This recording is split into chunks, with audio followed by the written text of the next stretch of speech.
Hey guys, this is James Caldwell with part of my series of I'm Just Saying. I have been asked to do reviews on Love and Hip Hop Atlanta. And I says, okay, I'll go ahead and I'll give it a try. I could see right from the beginning, I am going to have to get myself into a different mindset here because this shit here is no different than me doing a review of Scandal or something like that because this shit is so motherfucking scripted till it's just ridiculous. Now, I did a video when the rumor came out about the leaked sex tape with Mimi and uh, Nico. And, I really had no problem with it because I don't have a problem with a whore, and a bitch trying to make $1. I have no problem with that. That means that the bitch got a little bit of hustle. So I'm good with that. We knew Mimi was a hustler, and that's cool. But what I did say in that video is that if Mimi brought her motherfucking monkey ass on that show when it started and started that bullshit about crying about Eva and crying about Stevie and all that, I said on that video I was going to let her motherfucking ass have it. Mimi, quit your fucking playing, bitch. Quit it. This shit was so fucking out of order. We start right off the motherfucking beginning of the show when you see Nico and Mimi, they look like they were setting up a scene for the goddamn sex tape. When I did the other video, the only thing I had actually seen was a clip, which was like the actual preview of it. And I was like, okay, that was cool. I really didn't have a problem with it, how it was shot or anything. Then more clips started to come out. The motherfucking tape was boring. It's boring. And I don't know about you, Mimi, but anytime you screwing a man and you have to tell him in the midst of the shit, kiss me, bitch, you're laying with the wrong motherfucker, okay? Because and then you're telling me that you all been fucking off and on for how long? And you need to instruct him about when to kiss you. Bitch, get up. Get up. Get on up and go on about your business. Bullshit. They started right in talking about the camera and, oh yeah, you really turn up when that red light. All precursors to the motherfucking script that Mona and y'all have sat down together and put together. It's just bullshit. It is bullshit. But again, like I said, I was asked to do it. I went in expecting too much. I already know from the door. So I'm going to go ahead and review it. And I'm basically letting you know what I'm going to do is let y'all's ass have it every motherfucking week because it's getting ready to go on. So you might as well get ready. It's just bullshit. They went through all this bullshit. They're jumping all up in the bed. Their whole motherfucking storyline ain't nothing but a porno for the most part. And then Mimi goes and sits down and you're talking with Erica and Arian. And, Erica gave you good advice, bitch. You don't give that shit to a man. You don't let a man have that on you. Nico already showed you who he was. You know he ain't no good. And then, come on. And then next thing, here we go. Nico's telling you, oh, somebody stole my bag. And, yeah, they got the tape. Who went looking for your bag, Nico? Who went looking for your bag? Who thought that there was some good shit in your bag and went through all the trouble of stealing your motherfucking bag from the airport? Bitch, you're not P. Diddy. Nobody's interested in nothing in your motherfucking bag. And it's nothing but a lie. That video was literally shot like exactly what it is, a porno tape. And I'm cool with that. And that's fine. Y'all were made up. You look good and all that. The other thing about Nico actually looks decent in the video. Nico with clothes on is just fucked up.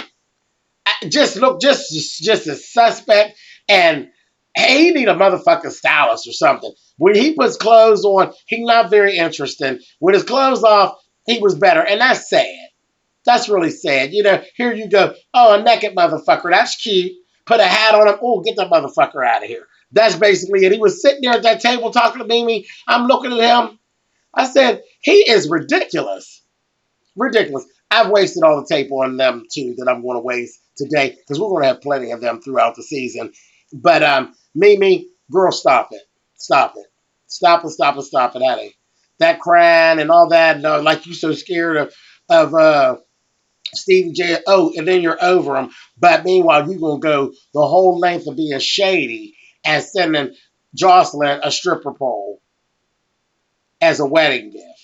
Bitch, you're still swole. Because that motherfucking bitch came out of the strip club and basically, your storyline, now in your storyline, the bitch came and took your motherfucking man. So you're still swole, bitch. And Nico's a fool because I'm not going to sit here and listen to you tell me about your motherfucking ex and basically tell me how broke the fuck up you are about your ex. But Nico don't give a fuck. Nico's in for some money. So work your storyline, Nico, with this monkey with a wig on. And go ahead and do what you're going to do. I told you I was going to get you, Mimi, bitch. I told you if you came with that monkey shit, I was going to get you. So it just is what it is. Let's move on. Rashida and Kirk and Rashida's mama. Rashida and Kirk, I don't even understand. Okay? Because Rashida basically hates that motherfucking Kirk at this point.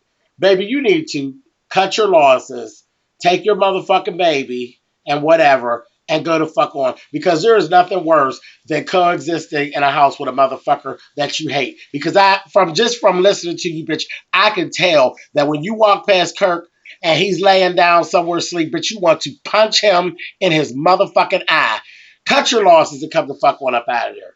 But what you need to do, see, because I ain't down with this business. There's a lot going on. I don't know if you was fucking around or not, Rashida, but all this questioning of the baby, he don't think the baby is his. Please let's get to the bottom of that. Because for some reason, I don't really want to say that.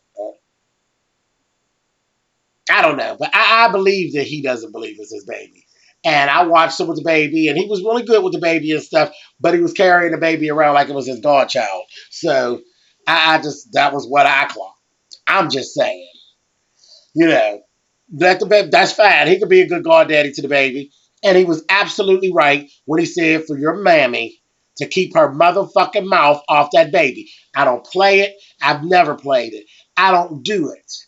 I have a 7-year-old and a 10-year-old. I don't play that motherfucking shit. Nobody kissing my motherfucking babies on their faces and all. Hell to the fuck no. I don't play it. Their mammy wasn't allowed to kiss them. We had a whole blow up about it. Do not put your motherfucking lips on my baby. My children are adopted. There's one parent. That's me. Their mother is their mother, but that bitch don't have nothing to do with what goes on with us. Goddamn right, you better not, and I wouldn't care if she did shit up out of her ass. You better not put your nasty motherfucking mouth on neither one of my motherfucking babies. That is so disgusting. So Kirk was exactly right. Rashida, you need to sit down with your mammy and tell her keep your motherfucking lips off of Kirk's goddamn god baby. Period. And that's all I'm going to say about that. Motherfucking mouth on a motherfucking baby. Nobody know what you've been doing, bitch. That's ridiculous. Ridiculous. Anyway, moving on. Tammy and Walker. Who fucking cares? Who fucking cares? I sat there and I watched Deb. Deb is going to have a good time with this wedding. Because like she said, this is her wedding. And she's one of those take charge mothers who basically she took charge of him and got him where he's at and all that shit. And she's taking charge of the wedding. That motherfucking Tammy don't give a fuck. That bitch is a gold digger. That bitch sat right on over there, just as nice. All that bitch talked about was her motherfucking diamonds. Now, I don't know, Dad, but I think you need to pay attention. Because, see, I couldn't have sat there with a bitch sounding like she trying to pimp my motherfucking son. Because she don't give a fuck. Anytime a woman of any age turns all the motherfucking planning and preparation for their wedding over to you, I don't give a fuck about you, that son, or that motherfucking wedding. The only thing I seen I light in that bitch's eye was about her motherfucking rock that she's going to get. So you better watch her, Dad. You know, because ain't no need for you to have to make that bitch disappear. Anyway, um, speaking of mothers who get into the situations with their kids' is little relationships. Mama D, child, Mama D is a troublemaking ass man, honey. She just really is. Scrappy is ridiculous. Scrappy has not changed at all. Only thing changed about Scrappy is that motherfucker looked like one of them motherfucking freezers that the top come down. He big as shit. He just sat in rehab. I don't know what you ate while you was in rehab, Scrappy, but you ate it all, didn't you, motherfucker? You ate every bit of it. Just as big and sweating and can't breathe out there playing basketball with Bambi and got to get a motherfucking hit off of a puffer, you fat motherfucker. Ridiculous. But you're sitting around playing and they're just catering to his ego. It's just stupid. It's stupid. Bambi, you will not get off the hose stroll with Scrappy. Trust me. You're being played, and if you listen to yourself, bitch, you sound just like Erica. Listen to yourself, boo. You sound like you having the same conversations that Erica had. And it's very close in the beginning. Well, do you love me? No, I don't love you, bitch. Oh, but I love you. Dummy bitch! Dummy bitch! The fuck up out of that, riding that motherfucking bike. Ridiculous. And Mama, and I think Bambi, because Bambi's old disrespectful bitch. You know, I seen that bitch. We seen you, bitch. We've seen your work. I'll give you your props because you did. You were respectful to Mama D with her bullshit. You know, that bitch was already started. She was already in her mood when they rolled into her seat. Mama D needed to go somewhere and sit her motherfucking ass down. You know, be a respectful man like you are, bitch, and sit down. Bitch standing up there in the bar with this motherfucker 10 years her junior. And then I'm looking at this motherfucker with his good pretty ass. I said, what the fuck is this? A scene from Noah's Ark, bitch? And truly, Mama D was the motherfucking man. She was the aggressor talking shit to this motherfucking fag, honey. I said, child, who's taking who out on a motherfucking date, honey? A mess. A mess. Shave your back, Mama D, and go on, bitch. Ridiculous. And then let me just say this.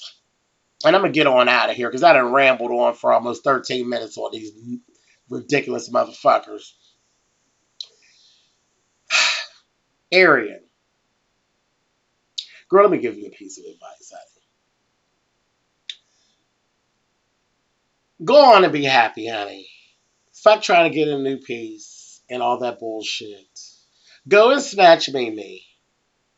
Y'all go back to doing what it is y'all do, honey. Get Nico's ass out of the picture. Grab hold of your girlfriend, Mimi, honey. And you two go on some motherfucking where and get married, honey. And stop all of this motherfucking script acting, okay? Her and Erica. Erica and Arian had no business taking their ass to a party over for Jocelyn and fucking Stevie J. It was ridiculous. They had no business there.